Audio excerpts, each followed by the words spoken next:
Mas mudando um pouco agora, com relação ao nosso convidado à noite hoje aqui, nosso grande amigo aqui, o Ricardo Dureger. Ricardo Dureger. Dureger vem da onde? É alemão? É austríaco.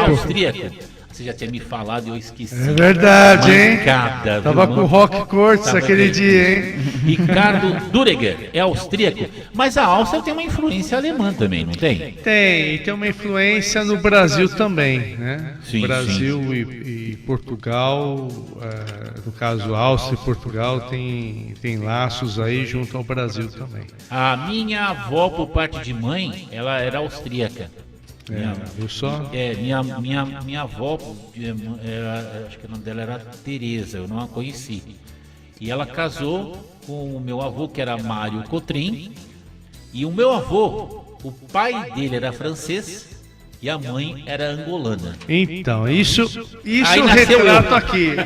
Isso aqui eu retrato aqui. Olha que loucura. Porque o Brasil realmente tem essa característica ímpar de ter todas as sementes do mundo inteiro se interagindo e que vai levar a luz para o mundo aí, essas sementes. Ô Ricardo, com todo respeito, o apresentador aqui mal educado não te apresentou. Então, com vocês, Ricardo Dureger. Boa noite, Ricardo. Boa noite, pessoal. Boa noite, galera. Mal educado aqui. Olha, mal educado aqui. Parabenizar aí o programa, a Heloísa, o Antônio, o Diego, todos os ouvintes que estão... Ô Ricardo, eu sei que você trabalha também nos bastidores da política. Você quer tocar nesse assunto ou não? Atualmente eu sou assessor do deputado Castelo Branco, que é sobrinho neto do presidente Humberto Castelo Branco, tem toda uma história, né? Foi das Forças Armadas, enfim, né? É uma pessoa dinâmica, uma pessoa que quer trabalho para o Brasil, exatamente. E é isso que a gente está trazendo cada vez mais aqui no Papo Amigo. São pessoas especialistas e pessoas do bem. Eu tô ficando chato com isso, gente. Tô ficando chato. É a galerinha do bem, né? É, porque você como radialista, eu tenho o quê? Uns 20 anos que eu trabalho com locução e tudo mais. E todo dia você pode correr o risco de tomar um tombo, né? Que nem lá o mestre de judô, ele fala, um bom mestre de judô, ele nunca evita o tombo, ele aperfeiçoa a queda, né? E eu me lembro que há 20 anos, um pouco mais, um pouco menos, é lógico que você tinha aquela paixão de entrevistar todo mundo, e eu mesmo, às vezes estava lá entrevistando uma pessoa, que depois eu falei, caramba, eu não devia ter entrevistado aquela pessoa, sabe? Porque depois que você começa, e hoje, com o tempo, você vai pegando uma maturidade, teu coração vai falando mais alto, você vai ouvindo mais o coração, e graças a Deus, cada vez mais trazendo boas pessoas para o Papo Amigo, que é o que eu quero trazer cada vez. Obrigado mesmo, de coração, viu? Gratidão é nossa, né? Você é um cara legal pra caramba. Ele me manda mensagens maravilhosas no WhatsApp, gente, de motivação, de elogios. É bom lidar com gente assim. Obrigado mesmo, é uma honra tê-lo aqui no Papo Amigo, de coração mesmo, viu? Maravilha. Fico emocionado. Você, aliás, é amigo do nosso grande... Rock Cortes, é isso aí. Eu chamo o Rock de Cortes, chamo de Cortes. Rock Cortes. É Rock Cortes Pereira, né? Grande, ele vai voltar. Me diz uma coisa, o livro, vamos lá, Brasil, Luzeiro das Nações. O que significa Luzeiro das Nações? Muito bem. Como eu coloquei aqui de início, e você muito bem esclareceu aí que tem toda a genética do mundo inteiro num ser só, que é você. Sim. Então assim é composto o povo brasileiro. Que maravilha. Então as sementes do mundo inteiro estão aqui no Brasil. E o Brasil, ele é abençoado mesmo. Maravilha, meu. Fala, poxa, mas isso aí é coisa de... Não, ele é mesmo. Aqui tem o manto de Nossa Senhora que realmente faz com que aqui seja uma terra abençoada. Por isso que também tem muitas trevas. É óbvio, se tem luz, tem trevas. Porque um ambiente todo escuro não vai ter trevas. Então, a questão de luzeiro é porque todas as sementes vieram para fazer deste país uma grande nação. Sim. E levar a luz para o mundo. Agora, isso me disseram em Portugal, quando eu estive lá. Falaram, não, o carro-chefe da lusofonia é o Brasil. Tem escala, tem população, é um gigante. Então, qual que é o nosso dever aqui? É colocar a casa em ordem, trazer no mínimo equilíbrio. Você falou Lusofonia, Lusofonia. que é os países de língua portuguesa. lusofonia. O carro-chefe, você pode ver, em qualquer Porque país. são os lusitanos. Eu não é nunca isso? ouvi esse termo. Se eu ouvi, esqueci. Lusofonia. Isso. Olha que maravilha. É bom assumir que é ignorante, viu, gente? Não, que é Porque isso. existe uma Mas olha, luso a grande brasileira. verdade, Não conhecia, Luiz. e não é rasgação de seda, não é rasgação de seda. Em qualquer local do planeta que você vai com uma camisa da seleção brasileira, você conquista as pessoas. Sim, Isso é Diferente, às vezes, de outros países que já têm um ranço, sim. por causa de guerra, atritos. Então, o Brasil ele tem uma grande oportunidade de ser realmente uma pátria diferenciada para o mundo. Inclusive, no livro, eu coloco o seguinte, que a sede da ONU teria que ser no Brasil, porque ele tem o poder da concórdia. Agora, tem que pôr a casa em ordem. Tem que botar a casa. Entendeu? Se não botar a casa em ordem, não tem o que fazer. Quando eu era jovem, eu vi muitas pessoas ricas via muitas pessoas falando assim: se você um dia for uma pessoa rica, você vai fazer o quê? Eu vou viajar o mundo. E se você for muito rico, eu vou viajar o Brasil. Exato. Porque realmente, eu acredito, até eu só de falar me arrepia isso. Eu acredito que se o Brasil quisesse, poderia única e exclusivamente viver só de turismo. Perfeito. Opinião minha, tá? Que é o país abençoado. Eu conheci muito aqui no nosso Brasil quando era jovem. Viajava muito de caminhão, de carona. Olha só. Eu fiz muita aventura quando era garoto, entendeu? Então, nossa, eu tenho um amor pelo nosso país que é uma coisa assim que transcende, viu? Transcende mesmo. Saulo, Fica à vontade. eu trouxe um livro para você, Uau. um mimo para ti e também para Heloísa. Obrigada. É que eu não sabia que o Antônio e o Diego estariam aqui, senão seriam presenteados da mesma forma. Obrigado. Mas a Heloísa vai emprestar o dela. Obrigado mesmo. Empresto mesmo. Obrigado mesmo. Depois eu vou abrir. E aí, se você puder me dar a honra, o privilégio de autografar, Fazer uma eu vou- dedicatória. com certeza. Poxa, não, eu vou ler com muito carinho. Pra mim, olha, você quer me ver contente? É me dar livro e xícara de presente. Mas olha, Saulo, Nossa, mãe, obrigado. você, a Luísa, o Antônio e o Diego não apenas vão ler, mas vão fazer parte da história deste livro. Sim. Por quê? Porque o objetivo do livro é que seja uma semente Sim. para a construção de um projeto de nação, para a construção de um grande tratado internacional, com viés realmente construir a questão da humanocracia, Olha que maravilha, hein? que é o meu primeiro livro. O meu primeiro livro é intitulado Humanocracia, o Despertar da Consciência. E você, Ricardo, na minha opinião, tem capital intelectual mais do que suficiente para defender essa ideia. No Brasil e no mundo. Eu, pelo pouco que eu te conheço, você consegue. Mas aí é o time, a construção é o time. Sim. Não é apenas uma cabeça pensante, é o time. E isso eu defendo realmente que seja aplicado. Por isso que vocês já estão convidados, a gente vai construir esse projeto de nação. Vamos. Você veja só, a questão da política ambiental de uma visão realmente equilibrante, que é essa que você colocou agora. Né? Então isso precisa estar no projeto de nação. O que existe hoje em dia é projeto de governo feito por marqueteiro. O marqueteiro vai lá, faz aquela comédia, qual que é o problema da saúde, então vamos falar de saúde, e não resolve nada. Sim. A gente não tem um projeto de nação. A gente vê países assim, poxa, a Coreia do Sul, o que era a Coreia do Sul na década de 70? Sim. Eles falam, a gente vai ter um projeto de nação. O que era a Estônia na época que era comunista? Não era nada. Olha a virada que ela deu.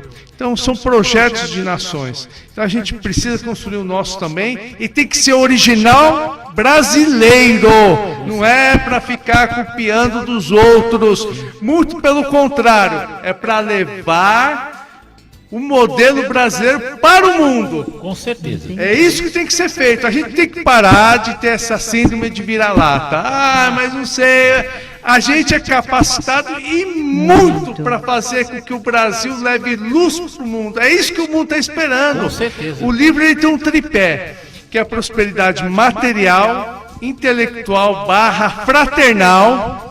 Por que / fraternal? Porque o indivíduo, às vezes, ele tem muito conhecimento e quer jogar bomba atômica em tudo que é lugar.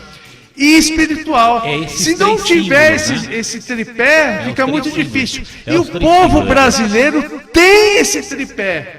Ele consegue equilibrar isso daí. É por isso que a gente realmente tem um diferencial e uma missão para o mundo. Você acha, Ricardo, que o Brasil, o povo brasileiro, hoje nós temos 215 milhões de brasileiros. Eu acredito, estou falando intuitivamente, que cerca de 180 e 190 milhões de brasileiros e brasileiras são conservadores intuitivamente. Estou falando. Perfeito. E vamos falar que tem uns 10 milhões que são indecisos e talvez mais aí uns 5 ou 10 milhões que realmente quer mais ver o circo pegar fogo, né? Então, eu acredito nisso, é a opinião minha, é o que eu sinto no meu dia a dia. Quando a gente está na rua, você vê as pessoas, você conversa com as pessoas, o valor percebido, a pesquisa percebida é outra. Exato. Você só vê algumas meia dúzia de pesquisas aí que o pessoal fala e tudo mais. É. Então é outra referência. E a gente está no rádio, a gente está no dia a dia, a gente está vendo pessoas falando, não, pera lá, a coisa é muito melhor do que a gente imagina, né? Como é que é a sua visão hoje, em pleno século XXI, tirando questões dessa nova realidade, de doenças, remédios, que para não cair no mais ou menos, como é que você vê hoje o Brasil em relação ao mundo? Como é que é a sua visão hoje? Então deixa eu te falar uma experiência que eu tive quando eu fui diretor social do Instituto Acácia de Responsabilidade Social. Certo. Então estivemos numa creche em Vila Mariana de crianças de alta vulnerabilidade. Certo. E crianças que até foram tiradas do seio da família porque a família não tinha condições mesmo de criar. Rapaz, aquelas crianças eram como elas foram educadas e assimilavam aquilo lá. Você pensava que estava numa creche de primeiro mundo. Certo. Então o Brasil ele tem que começar, como disse sabiamente o professor Henrique José de Souza, da Sociedade Brasileira de Obiose, a esperança da colheita reside na semente. Então, o Brasil hoje, ele tem que aplicar, por isso que eu também ponho uma reforma de 180 graus na educação, ele tem que aplicar realmente na vocação e na capacitação da criança. Tudo que você puder oferecer de mais moderno para essa criança, você vai ver que ela vai despontar. E isso vai fazer com que o Brasil tenha uma outra conduta para com o mundo. Você acredita então que realmente o Brasil hoje é, digamos assim, um dos melhores países do mundo para se viver, digamos assim? Olha, a questão é o seguinte, a gente tem realmente problemas a serem superados. Sim. Agora, uma vez equilibrado, eu digo equilibrado porque em qualquer parte do mundo sempre vai existir a polaridade, sempre vai existir a parte construtiva e destrutiva. Então isso daí tem que ter ciência disso, né? Certo. Fora isso, esse país, se tiver equilibrado, com realmente uma segurança participativa, com uma educação, uma estrutura realmente alinhada, uma estrutura brasileira, uma brasileira, fazer brasileiros. Rapaz, isso daqui, você pode ver que o que eu estou falando, e vocês devem ter passado exemplos dessa natureza. O estrangeiro, quando vem para cá, e na década de 60 e 70 vieram muitos para cá, fala, pô, não tem lugar melhor no mundo, tanto é que a maioria ficou rico. Sim. Então, país é esse? Olha, realmente, se você for ver qualquer outro país, ele tem problemas climáticos, ele tem isso, tem aquilo, e aqui não tem. O que tem, o problema é a questão da corrupção, é a questão do indivíduo ser mal intencionado, e isso precisa ser corrigido. Então precisamos realmente ter poucas leis, mas essas leis realmente funcionarem. Porque hoje você tem um excesso de lei que até um catedrático em leis não consegue memorizar. É um negócio surreal. Eu já percebi, tem alguns programas que a gente comentou, por exemplo, de repente cria-se uma lei para multar quem joga bituca de cigarro no chão. Tá bom, mas já não tem uma lei antes dessa, muito antes, que é uma lei para multar quem joga lixo no chão? Sim. Então, bituca é lixo, então para que criar essa lei da bituca? Exatamente. Então, sabe, parece que tem algumas leis são criadas exatamente para fazer algum tipo de demagogia, fazer, sabe, já que votaram em mim, vou fazer lá uma leizinha, entendeu? Mas você sabe, Saulo, se a gente for analisar quem dirige, né? Eu vou dar um exemplo da direção, né? O trânsito em si, né? Sim. Existe muita lei para o motorista. Sim. Mas não existe uma lei também para o pedestre, né? Porque muitas das vezes existem as regras de trânsito que todos nós que temos carteira de motorista sabemos, Sim, né? Aprendemos. sim. E até o dia a dia acaba ensinando a gente bastante, mas assim, é muito direito e poucos deveres. Exatamente. Desequilíbrio. Exatamente. Aí assim, o cara acha que tudo bem, tem que respeitar a faixa de pedestre, mas se tem um semáforo, eu acho que você tem que entender que se está vermelho para o pedestre, ele tem que esperar. E não ele se jogar na frente dos carros, como às vezes acontece. Então assim, na minha opinião, o grande problema do Brasil são as regras. As pessoas não seguem muito as regras. Elas criam as próprias regras. Não leva a sério. Não né, leva a Antônio? sério, não leva a sério. Aí você vai ver o próprio exemplo do pedestre, né? Aí vai falar, não, mas a culpa é do motorista. Mas ninguém viu o contexto, ninguém viu o que o cara fez. Eu mesmo já presenciei uma vez o cara atravessando, ele se jogou na frente do carro. E aí culminou o quê? O motorista ser penalizado. Ele vai responder um processo. Isso é uma loucura, né? Até ele conseguir provar que o cara se jogou na frente, vai ter que pegar testemunhas, vai ter que pegar alguma gravação, alguma filmagem. Só que se ele não conseguir, isso daí vai acabar culminando um problema jurídico para ele. Né? Muito. Então não tem regras. Heloísa, Antônio. É o Antônio. Ele é o Antônio. Caramba, mas ele não é o Diego, caramba. Não, ainda Caramba, não. Vocês todos esses dois, depois eles ficam toda hora me Já Tá eles bom. se transformam. Então, me diz uma coisa. Vocês têm alguma pergunta para fazer, vocês dois? Tem uma pergunta? Eu queria fazer uma pergunta Então, para o Ricardo. por favor, assim. por favor. Me fascina muito uma pessoa que se dedica a escrever um livro, Opa. né? Como que você faz para escrever esse livro?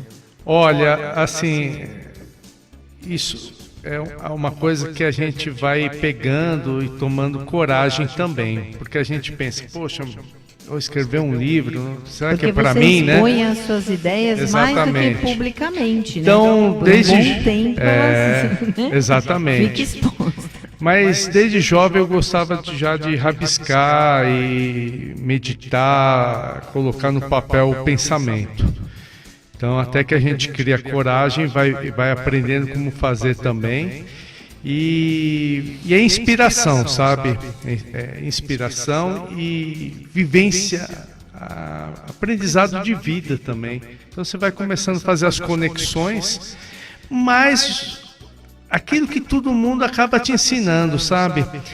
Muitos dos meus ensinamentos foram no domingo na mesa de família, onde que antigamente o avô, a avó colocava digamos assim, os testemunhos, o conhecimento, aquilo que eles tinham passado, as superações, a sabedoria na mesa, e você só escutando, né? Por isso que é a arte de escutar.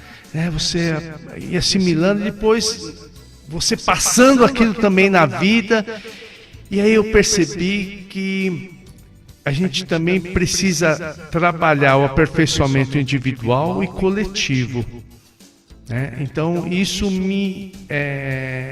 digamos assim, me incentivou a tomar coragem e pôr realmente no papel. Fora que às vezes, 3 horas da manhã, a gente acorda inspirado, né, Saulo? Rapaz, eu acredito que é aí o bafejo divino aí que vem e a gente vai lá e também escreve junto com a gente. Eu tenho essa questão compulsiva de escrever. Às vezes você não dorme e você senta à frente, assim, à mesa, pega o papel e lápis, escreve lá umas 10, 20, 30 páginas, aí você consegue dormir. Exatamente. Coisa de maluco. Não dá para determinar assim, hoje vou escrever isso daí. Não às vezes você passa uma situação, você vê e fala, poxa, eu tenho que registrar isso, aquilo me deu uma ideia, deixa eu colocar aqui. É isso. Entendi. Ô, gente.